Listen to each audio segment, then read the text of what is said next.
ही phone किया गया तो वो आना भी चाह रही थी और पवन जी से जो मिले 2 दिन उनके साथ रहने का मौका मिला तो सब चीज़ उनका अच्छा था। सारा चीज़ हमने पूछा भाई रिश्ते छूट कैसे जाते हैं, तो ऐसा है अब पैसा लेना है या रहना है तुम आ जाओ, उसी पे बात हो जाएगी। तो आई नहीं वो, 3 करोड़ पे मामला रेडी हो गया। एक फ्लैट उन्हें क्यों नहीं मिलना चाहिए, आखिर वो रहेंगी कहाँ? तुम की पवन जी का है कि अगर तुम मेरी हो तो बस सिर्फ मेरी हो, बिल्कुल रहे के हो तो प्रेम से रहना, तो जो वाला हाल। मारते वारते वो नहीं है महिलाओं को, मारा पीटी वाली बात जो आई है वो झूठी है, क्योंकि उनकी कुछ पहले की मित्रों से भी हमने पूछा है।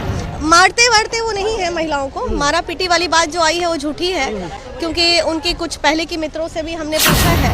हाँ कभी कभार धक्का उक्का दे दिया है उन्होंने, लेकिन हाँ उनमें एक उसे अच्छाई कहिए या बुराई कहिए कि पवन जी का है कि अगर तुम मेरी हो तो बस सिर्फ मेरी हो, बिल्कुल रहे के हो तो प्रेम से रहना, तो जो वाला हाल है। हाँ तो वो तो हर मर्द चाहेगा मुझे लगता है। तो पवन सिंह रखना चाहते हैं अभी?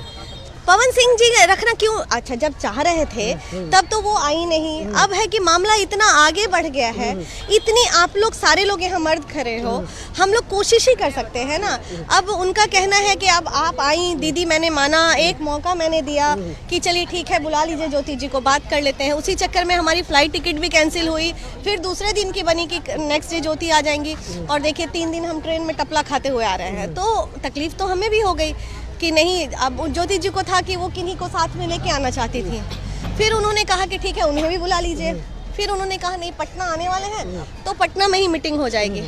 तब अब पवन जी बोले अब मैडम यही करें हम कि दुआरिये जाके हम अपना घर का फरियोटा करें, मामला हमारा कोर्ट में है, अब नहीं वो आ रही हैं तो हम कोर्ट से ही समझ लेंगे। अच्छा आपको क्या लगा किसका गलती, ज्योति सिंह नहीं चाह रही या पवन सिंह नहीं चाह रहा? देखिए गलती किसी की नहीं है, दोनों अपने जगह। जब आप दोनों को सुनिएगा, अभी तक ज्योति को सुना था हमने, तो ज्योति को इमोशनली बहुत सपोर्ट किए हम लोग शुरू के दिनों में। उससे मिलने बनारस भी जाने की कोशिश की। अलग बात है कि ज्योति को प्रॉब्लम क्या है ना, ज्योति को महिला विकास मंच की हम लोगों पे भरोसा नहीं है। वो शुरू से ही देख रहे थे कि कोई भी बात उसे मैं समझा रही थी तो वो नेगेटिव में ले रही थी चीज़ों को।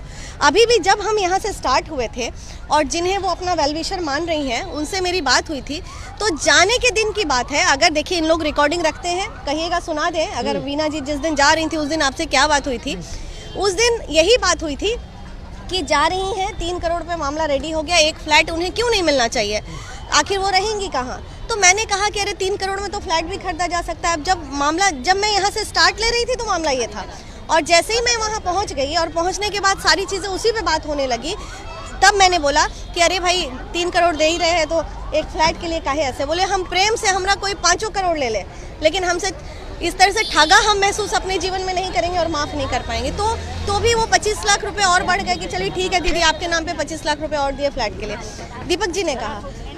और उसके बाद जैसे ही सारी बातें होके रेडी हो गई, पता नहीं क्या मेरे मन में आया, हम बोले एक बार ज्योति को फ़ोन कर लेते हैं। फिर हमने फ़ोन किया वहाँ से, फ़ोन करने के बाद फिर दीपक जी बोले कीजिए, फिर भैया से पूछे, फिर वो भी बोले करो। उसके बाद सडनली उनका नहीं, मेरे को रहना है, मेरे को रहना है, मेरे को रहना है। तो हम बोले चलो रहने पे ही बात कर लेते हैं, तुम आ जाओ। ऐसा है अब पैसा लेना है या रहना है, तुम आ जाओ, उसी पे बात हो जाएगी। तो आई नहीं वो, तो अब हम क्या करते हैं, हम अपना चले आए। तो मतलब कि पवन सिंह रखना चाहते हैं कि नहीं रखना चाहते? पवन सिंह जी का दिल अभी बहुत टूटा हुआ है। जितने रायते फैले हैं उनका ऑडियो वाला जो हिसाब किताब है उससे बहुत तकलीफ में है वो। और बोले बहुत सारी चीज़ ऐसी है ना, उनके घर के जो घर में लोग बैठे हैं, मान लीजिए 5 आदमी बात कर रहा है, वो भी वीडियो बनाना, वो भी बस उनको उनके यही चीज़ से उनको नफरत है कि ऑडियो वीडियो। यहाँ तक की बात हुई कि अगर वो रहेगी तो एक बॉन्ड बनेगा, 10 पॉइंट आपका 10 पॉइंट आपका, लेकिन उनको चेंज होना पड़ेगा। लेकिन पवन सिंह ने तो पहले तलाक का पेपर अर्जी दिया था कोर्ट में। हाँ तो झगड़े होते हैं तो आक्रोश में तो लोग देते हैं। झगड़े में एकदम डायरेक्ट कोर्ट में तलाक तक पहुँचाना। अच्छा एक बात बताइए, रहना उनको है, रखना हमको। हम वहाँ क्यों गए थे, पवन जी का पक्ष जानने गए थे कि बात में सच्चाई कितनी है और क्यों इस तरह का मामला है। जब सुनने के बाद तो लगता है ना कि चलो जब मेंटल मैच ही नहीं होगा तो भैया प्रेम से अलग हो जाओ। तो ज्योति सिंह जब लगा उसको कि मेरा घर टूट रहा है तब तो आई मीडिया में, नहीं तो पहले कहाँ आई थी? नहीं कुछ नहीं बोली ज्योति। कोर्ट में मामला सालों साल पहले से है, ज्योति जी तो अभी आई है, पता नहीं ये सब करने के लिए। कोर्ट में तो मामला चल ही रहा है। मिला करके क्या लगा कि पवन सिंह ज्योति एक बार फिर साथ होंगे या फिर दोनों तरफ जीते? नहीं, मुझे पर्सनली मुझसे पूछेगा तो मुझे साथ होने वाली कोई बात नजर नहीं आई। और कोर्ट का मामला है तो पवन जी बोले कि अब जब वो नहीं मान रही है सेटलमेंट पे इस मुद्दे पे, तो अब कोर्ट जो निर्णय लेगा तब। अब यहाँ पे भी हमको लगता है ज्योति ठगा ही महसूस करेगी, क्यों